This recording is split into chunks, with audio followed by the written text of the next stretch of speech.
आमच्या घरी मम्मीनं जे ब्रह्मकमळाचं झाड लावलं होतं त्याला चक्क 11 फुलं उमलून गेलेली आहेत. आणि हे बघा ब्रह्मकमळाला जे 2 शेवटची फुलं आहेत पांढरी शुभ्र, किती भारी आणि किती मोठे आहेत.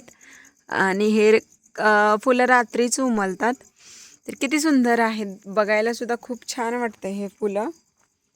हे इकडचे 2 उमलून गेलेले आहेत आणि हे आत्ता अचानक बघितलं मम्मीनं.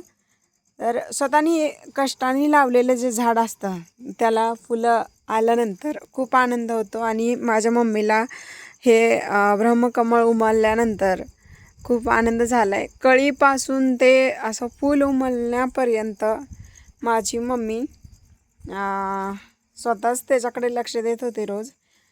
आणि कष्टाचं फळ कधी ना कधी नाही, कष्टाचं फळ नाही, कष्टाचं फूल कधी ना कधी मिळालं. तर हे मम्मीनं लावलेलं ब्रह्मकमळाचं झाड आणि हे त्याचं फूल पांढरे शुभ्र आलेत मम्मी. आणि किती एक 9-10 फूट असं वरती गेलेलं आहे. आणि साध्या कुंडीत लावले, सिमेंटच्या कुंडीत लावलेलं आहे. आणि त्याला अशी सुंदर देखणी फुलं आलेली आहेत. बघतच राहावं असं वाटतंय. आणि सकाळपर्यंत असं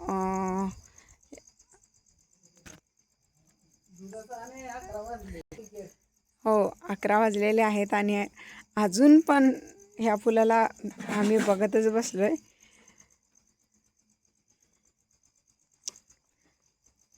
हे सकाळी सुकून जातात ना मम्मी? सकाळी सुकतात हे फुलं. त्यामुळं असं संध्याकाळीच बघायला खूप छान वाटतंय. किती मस्त आहेत ना.